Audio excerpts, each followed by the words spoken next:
Hello tout le monde, de nouveau Marina pour une nouvelle vidéo. Là je reviens pour vous faire mon bilan de lecture du mois de juillet. J'ai choisi de faire le bilan en français tout bonnement parce que sur les 9 livres que j'ai lus, 5 ou 6 ont été lus en français. Donc j'ai jugé plus opportun de faire cette vidéo là en français. Je ne vais pas vous les donner dans l'ordre dans lequel je les ai lus, mais plutôt dans l'ordre dans lequel ils se trouvent là, parce que je les ai tous empilés pour vous en parler. D'accord ? Donc on va commencer avec ce roman-ci, L'exil selon Julia de Gisèle Pineau. En fait, ça raconte l'histoire de Julia, une jeune Guadeloupéenne, d'origine guadeloupéenne, née en métropole, qui va dans sa vie scolaire, on va dire dans sa vie quotidienne, être victime de racisme, de tous les préjugés envers les Noirs, et ça se passe dans les années 70. Le roman, auquel j'ai attribué 3 étoiles sur 5 sur Goodreads, m'a captivée pendant toute la première partie. En fait, l'histoire qui m'a fascinée, moi, là-dedans, c'est l'histoire de sa grand-mère, Julia, Mania. Elle est arrivée en France, en métropole, parce que ses enfants ont voulu la délivrer des bras de son bourreau, qui est leur père, normalement, enfin son époux en tout cas, qui la battait, et elle mettait ça toujours sur le compte de, on va dire, de l'amour et de sa dévotion, parce qu'elle avait prêté serment pour le meilleur et pour le pire à l'église, devant Dieu. Donc elle estimait que quitter son mari, même si ce dernier était un bourreau, hein, même s'il la battait, même s'il lui faisait... on faisait voir de toutes les couleurs, ce n'était pas chrétien. Donc elle acceptait les coups en silence. Et elle estimait aussi que c'était une délivrance pour elle, une chance inouïe qu'elle avait eue d'être mariée à cet homme chabin, à cet homme presque blanc. Elle, une négresse aux cheveux grainés, bien noirs, etc. Son histoire à elle m'a fascinée, m'a captivée. J'étais en train de la suivre, je l'écoutais quand elle racontait ses anecdotes à sa petite fille, Julia, à sa petite fille, la narratrice, que j'ai appelée Gisèle parce que je me suis dit, voilà, c'est l'auteur elle-même qui raconte son histoire. Seulement, voilà, après l'autre partie avec essentiellement l'histoire et l'histoire que la narratrice subit, ne m'a pas captivée tant que ça, parce que j'ai estimé que pour quelqu'un qui avait cette capacité à s'exprimer, cette chance d'avoir des parents qui l'écoutaient, qui faisaient attention à tout, elle avait gardé beaucoup trop de choses pour elle. Il y a cette scène avec son institutrice qui m'a vraiment donné envie de gerber, et je me suis dit c'est pas possible qu'elle ait laissé passer ça et qu'elle ait choisi d'avaler ça et de garder ça comme un secret, etc. Alors qu'elle aurait pu en parler à sa mère, et elle sait pertinemment que sa mère aurait réagi, parce que sa mère aussi est une femme intellectuelle, c'est une femme c'est d'ailleurs sa mère qui lui a donné l'envie de lire, cette envie de découvrir d'autres univers à travers la littérature, la littérature et les lectures. Donc voilà, elle m'a un petit peu, enfin, peut-être parce que j'ai déjà lu Gisèle Pineau et que j'ai d'autres Gisèle Pineau, j'attendais peut-être un peu plus de ce roman que juste ce que j'ai eu. Donc, je ne sais pas si c'est moi. Pourtant, le roman est je dirais qu'il est très intéressant au niveau rédactionnel. J'aime bien sa plume, mais il n'y avait rien de nouveau.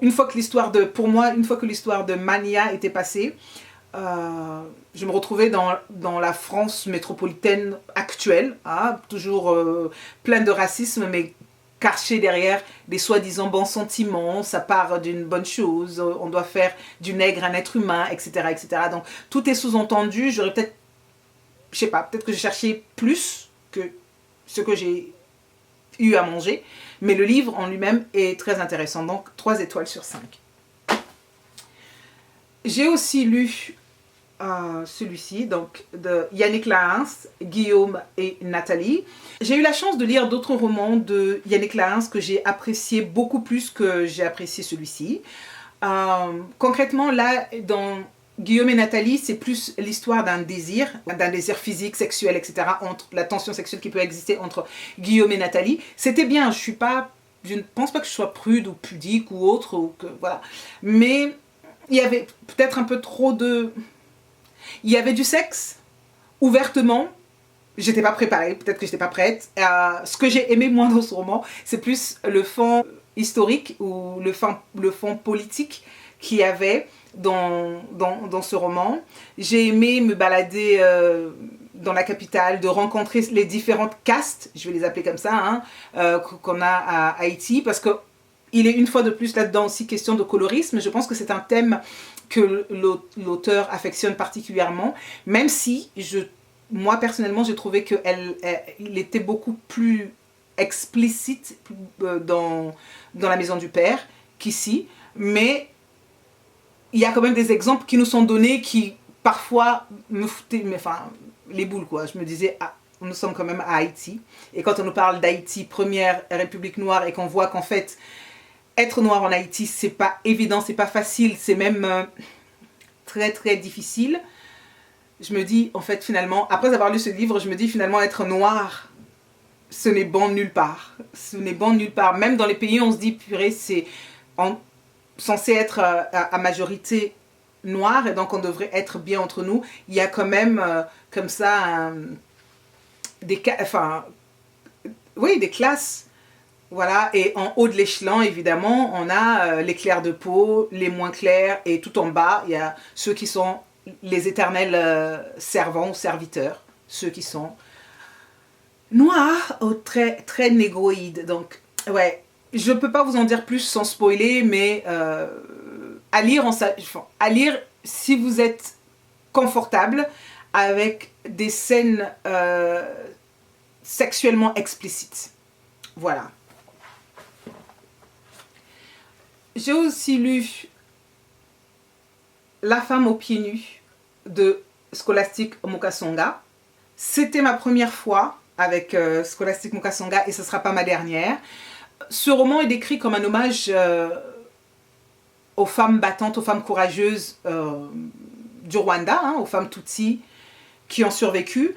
Mais moi, en le lisant, je l'ai plus lu comme un testament, comme le testament d'une femme qui s'adresse à toute la nouvelle génération de Tutsi, toute la génération à venir, pour leur dire qu'au-delà du génocide, et malgré le génocide d'ailleurs, il y a une histoire, il y a un peuple, il y a plus que ce que la presse vous offrira, ou ce que la presse est en train de vous offrir actuellement.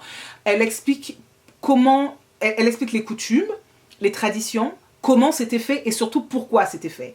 Elle ne nous dit pas qu'il faut qu'on adhère, elle ne nous demande même pas notre avis, elle explique, comme on expliquerait à une enfant pourquoi on utilise telle feuille ou telle racine quand on a telle douleur au ventre ou à la tête, etc.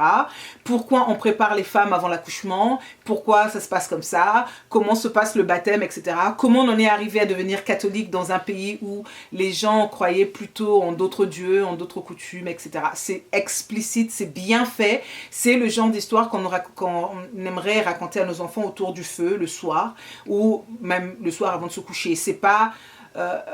même quand c'est triste, c'est pas morbide. C'est-à-dire que, même quand les gens ont voulu être cruels, elle a une façon à elle de raconter ces histoires qui te font plus penser à l'humain, regarder à l'humain plus à la cruauté que l'humain a fait subir à un autre humain. Elle nous explique aussi comment ces choses-là sont arrivées, le rôle qu'ont eu les colonisateurs, les Belges par exemple, dans cette haine entre frères finalement.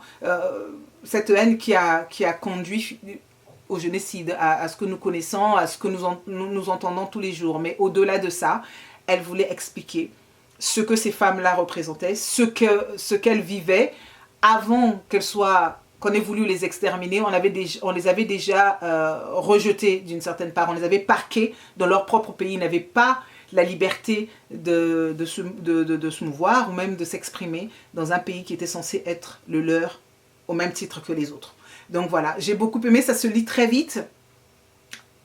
On marque des pauses pour respirer, en tout cas moi, je marquais des pauses pour respirer parce que parfois, je dis que ça se lit vite et que c'est pas cruel, mais c'est là où s'arrêtent ces mots, commence votre imagination à vous. Donc quand vous vous mettez la scène dans la tête, vous vous imaginez ce qui s'est passé, vous ne pouvez pas poursuivre indemne. Mais en tout cas, je le recommande, je pense que j'ai donné 4 étoiles à ce roman et ce ne sera pas mon dernier d'elle. Voilà, j'oserai encore d'autres romans de Scholastic Mukasonga. J'ai lu 39 rue de Berne de Max Lobé. 39 rue de Berne, c'est le premier roman publié par Max Lobé et waouh! J'ai commencé ce roman, je pense, en janvier ou février, puis ça passait pas. Donc je l'ai mis de côté, tout bonnement, parce que voilà, j'étais pas prête. Et ce qui me dérangeait, je pense, au départ, c'était la voix de Deepita. Deepita, c'est notre narrateur, pardon, lapsus révélateur, notre narrateur principal dans cette histoire. Deepita, pardon, est homosexuel. Je pense qu'avant même qu'il fasse son coming out, et ce n'est pas un spoil du tout, avant même qu'il fasse un coming out, quand vous lisez le roman, vous savez ce qui vous attend. Vous savez qu'il y a quelque chose avec cette façon qu'il a d'être toujours, pas toujours entouré de femmes, mais sa façon d'agir avec les femmes déjà est assez suspicieuse, et son blabla quotidien. C'est avec ça au départ que j'avais eu beaucoup de mal, mais après quand j'ai repris, un matin je me suis levée, un matin du mois de juillet, je me suis réveillée avec cette obsession, je voulais lire ce roman, et c'est passé crème, c'est passé tout seul. Donc, Deepita c'est notre narratrice principale comme j'ai dit, mais narrateur principal, c'est notre narrateur principal. Cependant, à mon sens, ce n'est pas uniquement son histoire qu'on nous raconte, c'est plus une histoire familiale. Il nous raconte l'histoire de sa mère, Mbila, et aussi l'histoire de son oncle, Démoné. Et on a besoin de connaître ces gens-là, de comprendre leur histoire pour mieux cerner Deepita, pour mieux le comprendre. D'accord ? Sa mère a renoncé très vite à poursuivre ses études parce qu'elle estimait qu'elle n'avait pas la tête faite pour, et qu'elle ne voulait pas passer son temps à l'école parce que c'était pas fait pour elle. Son grand frère, qu'elle considère plutôt comme son père, pour l'aider, va l'envoyer en Europe. Sauf qu'il l'envoie en Europe, mais ne lui explique pas exactement ce qui l'attend, quel genre de destin il a préparé pour elle. Et quand elle va arriver en France, elle va tomber des nues sur ce qui l'attend. Donc elle va petit à petit commencer à expliquer tout ça à son fils, parce que lui, il a besoin de comprendre pourquoi sa mère, donc Mbila, est toujours fâchée contre son oncle Démoné. Et c'est seulement quand il aura compris ça que, et malgré ça, malgré le fait qu'il comprenne tout ce que son oncle a fait, qui il est, pourquoi sa mère agit comme elle agit, etc., il n'aura pas de rancune ou de rancœur envers cet oncle-là. Il va y avoir aussi là-dedans une histoire d'amour, comme je vous l'ai dit, Deepita est gay et il s'assume, donc je vous préviens, si dans votre tête l'amour n'existe que sous une forme unique, ce roman n'est pas pour vous. Il faut être vraiment ouvert d'esprit parce qu'il ne se retient pas. Il vous décrit tout comme le ferait, comme je l'ai dit, Yannick Lahens le fait dans Guillaume et Nathalie, c'est très explicite. Là aussi, c'est très explicite. Deepita et LGBTQ, donc les scènes de sexe sont de cette envergure-là. Donc je vous laisse le découvrir. Il vaut son pesant d'or. Il m'a manqué 3 petites choses dans ce roman pour qu'il soit un véritable coup de cœur. Et je pense que, comme je vous l'ai dit au départ, il y avait trop... Deepita parlait un peu trop à mon goût. Mais après, je m'y suis faite. À la fin, je me suis dit, par contre, quel gâchis, quel dommage. Il aurait pu devenir plus et il aurait pu faire mieux. Mais voilà, il va arriver ce qui va arriver. C'est ce que je trouve vraiment, vraiment, vraiment dommage. Et ce que j'ai aimé aussi d'autre, c'est le côté politique, sans détour, de ce qui se passe dans le Cameroun de Paul Biya. Donc, je vous laisse lire. Et le langage aussi, c'est un peu tout ce que j'aime dans la littérature naija, on va dire. C'est pas du pidgin, mais presque, puisque c'est le français camer, avec comme ça des épices venues de toutes les langues, que ce soit du bassa ou du bamileke ou je sais pas quoi. Tout est mélangé là-dedans et ça semble... Et parfois même des incursions dans le lingala du Kinshasa d'à côté, là. Ça, c'était bon. Ça, j'ai bien aimé. Donc voilà, est-ce que je le recommande? Oui, si vous êtes, comme je vous l'ai dit précédemment, ouvert d'esprit et prêt à essayer des choses qui ne sont pas forcément ce que les gens appellent la norme. Voilà. Max Lobé, 39 rue de Berne. Papa, est-ce que je peux venir mourir à la maison? Ce roman, mon deuxième donc, de Tony Delsham, a été un coup de cœur pour moi. 5 étoiles. Je ne suis toujours pas déçue par l'auteur. Deuxième lecture, j'apprécie toujours autant. Le roman raconte l'histoire de Julia. Julia, c'est une jeune avocate très talentueuse, promise à un avenir brillant, etc. Cependant, elle va succomber à la... C'est au crack. on va la piéger et elle va prendre du crack et ce sera difficile pour elle d'en sortir. Son père, qui est lui aussi avocat et sur les traces duquel justement elle marche et avec qui elle a toujours été très complice, va faire tout ce qu'il peut, tout ce qui est en son pouvoir pour la sortir de là, pour qu'elle revienne à la raison et qu'elle reprenne son métier d'avocate. Ce que j'ai beaucoup aimé là-dedans, c'est l'amour inconditionnel du père. Et ce roman m'a fait réaliser qu'en fait, je suis beaucoup plus confortable quand c'est une mère à qui on donne le rôle de l'être qui, dans la vie de ses enfants, est prête à se sacrifier pour tout. En fait, pour moi, ça va de soi qu'une mère est toujours prête à sacrifier sa vie, ses rêves, son destin pour ses enfants, alors que les pères, en général, s'en battent. Là, c'est tout le contraire. C'est le père qui risque tout, mais vraiment tout, jusqu'à sa vie pour sauver son enfant. Et il s'en fout de qu'en dira-t-on. Il s'en fout de sa classe sociale parce c'est le bourgeois par excellence, quoi. Et ils sont dans un pays ou dans une île où les gens aiment le paraître. Vraiment.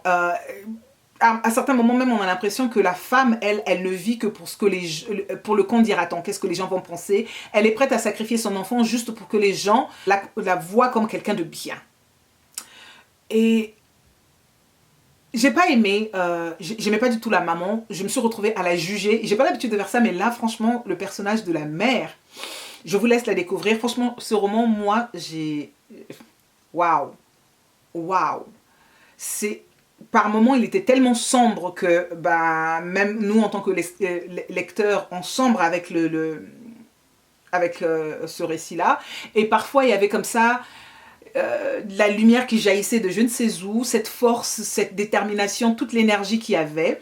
Mais c'est vraiment un plaidoyer contre la cocaïne, contre le crack ou la cocaïne, toutes sortes de toute façon de drogues qui se répandaient dans les années... Nous sommes là dans les années 90, à l'époque on pensait encore qu'on ne guérissait pas du crack. Et ce qui m'a un petit peu choquée, c'est de me dire que la Martinique, c'est la France, non?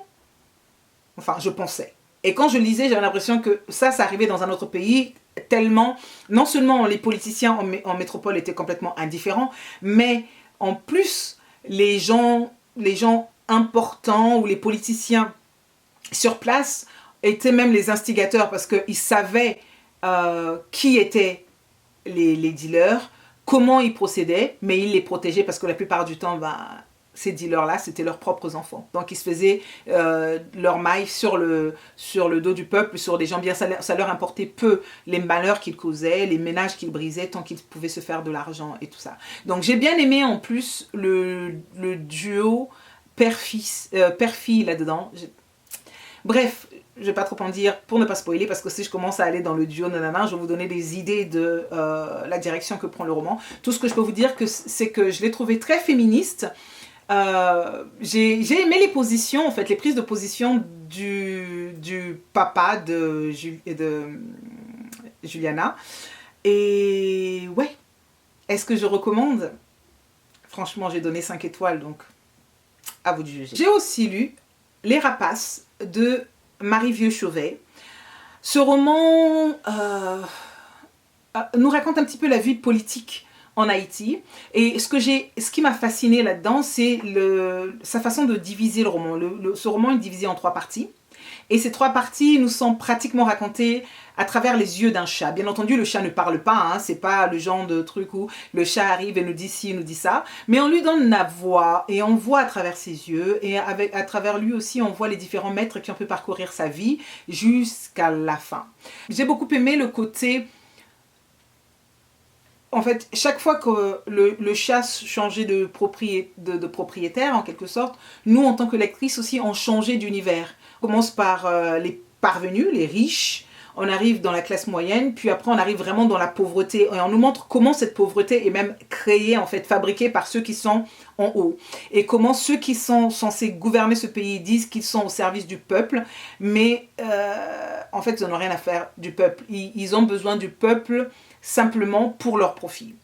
Parce qu'on ne nous parle jamais de cette partie, de cette période Haïti où Haïti était, on va dire, envahi par les Américains ou dirigé par les Américains. Moi, j'aime entendre dire envahi par les Américains. Finalement, nous donner l'impression que pour être un bon Haïtien pauvre, il faut être un Haïtien mort en fait, pour qu'on soit bon. Quand on est pauvre, on ne mérite pas de vivre. Et pour vivre, il faut être riche. Et pour être riche, il faut asservir les pauvres. Et s'il n'y a pas assez de pauvres, il faut voler à la classe moyenne ce qu'elle possède pour la mettre dans cet état de pauvreté. Comme ça, on pourra disposer d'elle, de cette classe moyenne. Donc, à lire, ça se lit extrêmement vite, c'est très court, mais c'est très bien fait. J'ai aussi lu Welcome to our Hillbrow de Faswan MP. Mais celui-ci, je ne vais pas m'attarder dessus parce que j'avais déjà fait une vidéo consacrée à ce roman. C'est l'histoire d'un homme qui, pour faire court, quitte son village pour aller à Johannesburg, poursuivre ses études, et il finit professeur. Et on nous raconte aussi ce qu'il a fait, où il est question de trahison ici, il est question de déception, parce que ça se passe à la fin de l'apartheid et au début d'une Afrique du Sud démocratique. Mais la démocratie est-elle valable pour les Noirs ou c'est juste un mot qu'on a mis en grand pour leur donner une illusion de futur bien-être? Donc voilà. C'est très bien, ça a été, franchement c'est très bon. J'ai donné 4 étoiles à ce roman. La seule chose que je lui reprochais, c'est que je trouve que c'était trop court. Il manque 100 pages à peu près à ce roman. Il y avait encore beaucoup de choses à dire, mais ce qui a été dit a été fait magnifiquement, quoi. Donc voilà. Et si je le recommande, oui, définitivement. Du mois de juillet, ça a été celui-ci. C'est une pièce de théâtre de Ina Elams qui s'appelle Barbershop Chronicles. Je sais, beaucoup d'entre vous, nombreuses, vous avez déjà vu des histoires qui se passent dans un barbershop où des hommes arrivent, s'asseyent et racontent, discutent entre eux de tout et de rien, de politique, de la vie quotidienne, etc. Mais là, c'est magnifiquement fait parce que les 2 premiers actes de cette pièce de théâtre, vous allez rire. Mais qu'est-ce que vous allez rire au début, vous ne vous prenez pas au sérieux, puis finalement, boum. C'est justement je pense que c'est ce qu'il a voulu. C'est que d'abord, il vous met en confiance, vous rigolez bien, puis après viennent les choses très sérieuses, où l'on parle politique, qu'on soit à Johannesburg, à Lagos, à Kampala, à Accra ou à Londres. Tout se passe en une seule journée, mais nous sommes dans différents barbershops. Et nous sommes dans différentes capitales africaines et une capitale européenne, bien entendu. Il y est question de l'éducation, déjà. Comment on perçoit l'éducation en Afrique et comment l'éducation africaine est perçue aussi en Europe par des descendants africains. On y parle de la difficulté que peuvent avoir les mères seules, les mères célibataires pour élever leurs enfants, pour en faire des hommes. On y parle aussi de la difficulté de communication. Parfois, une simple conversation peut changer une vie. De s'ouvrir, d'avoir des discussions avec son fils ou d'avoir des discussions avec ses enfants, tout bonnement, très explicite, ça peut les orienter beaucoup plus facilement. Et ça nous montre aussi à quel point, parfois, il est plus aisé de parler avec des étrangers plutôt que de se confier à ceux qu'on connaît ou à des personnes qu'on aime pourtant. Et donc, il y a beaucoup de sujets. On parle de la place de Winnie Mandela et cette partie, évidemment, moi, ça m'a fait rêver parce que ceux qui me connaissent savent que Winnie, c'est the queen pour moi. Peu importe ce qu'on a pu dire, peu importe ce que les gens écriront encore, c'est quelqu'un que j'estime énormément, quelqu'un que je prends comme modèle, comme référence. Donc oui, je suis presque à 100% d'accord avec ce qui est dit là-dedans, à propos d'elle. Enfin bref, c'est hilarant, c'est véridiquement tordu, c'est jouissif, c'est franchement oui, et c'est politiquement incorrect. Je trouve ça fabuleux et c'est super court, c'est une pièce de théâtre, je vous l'ai dit. En ce moment, je pense qu'il y a même des représentations à Londres de The Barbershop Chronicles et ouais, j'ai dit 5 étoiles, donc je peux pas en dire plus, je crois. Hein. Je peux pas en dire plus sans spoiler. Tout là-dedans est tout est à prendre, il n'y a rien à laisser. Même la petite phrase d'entrée qui n'est certes pas de l'auteur lui-même, il dit « By the time a man realizes his father was right, he already has a son who thinks he's wrong. » Et c'est signé Charles Woodworth. Yeah. Je ne peux que recommander. Donc, si vous avez le temps, lisez, accrochez-vous, ne vous dites pas qu'il y a trop de personnages, parce qu'à un moment donné, vous allez accorder 3 ou 4 scènes, peut-être, pour savoir qui est qui, parce que ces personnages, en fait, sont liés les uns aux autres sans le savoir. Si, nous, le plus important, c'est que nous, on sait qui ils sont, Et parfois, on a des réponses à des questions que les personnages se posent dans un coin du monde, qui sont données par d'autres, enfin, leurs pères, leurs oncles, etc., qui nous parlent depuis Accra, ou qui nous parlent depuis Lagos, ou qui nous parlent de n'importe où. Et c'est pour ça que je dis que c'est dommage, il y aurait parfois communiquer, parler, ça peut changer une vie. Juste dire les choses telles qu'on les ressent. Voilà. Ça a été cette pièce de théâtre de Baba Ngugi wa Thiong'o qu'il a écrite avec Ngugi wa Miri, qui s'appelle I will marry when I want. Je ne sais même pas comment vous parler de cette pièce tellement elle est magnifique. Post-colonisation au Kenya, avec les Britanniques qui ne sont pas tout à fait partis, mais qui sont en train de préparer donc leurs successeurs, leurs chiens de garde en fait. Ceux qui vont, les pseudo-intellectuels qui vont diriger le pays. Ça nous parle aussi du christianisme, comment le christianisme a été imposé. On n'a pas laissé le choix à la population. C'est soit tu es chrétien et tu deviens, on va dire, humain, et tu peux avoir accès à tout, soit tu continues à être païen et à croire en tes faux dieux et en ta culture, etc. Et tu n'as rien. Et ça va aussi nous parler de la malice de l'humain, la cupidité. Les paysans se font déposséder de leurs terres. Et comment la femme est toujours dans ces choses-là, celle qui paye le plus cher tout ce qui peut se passer dans la société, quoi. C'est toujours elle qui doit se sacrifier, c'est toujours elle qu'on doit bafouer, en gros, hein. Une petite revue, on va dire, sur mon Instagram que je vous invite à aller regarder. Je pense que je vais vous laisser le lien, où j'ai résumé cette pièce de théâtre, que je vous recommande vivement si vous avez la chance de pouvoir mettre la main dessus. Ça vaut vraiment le coup.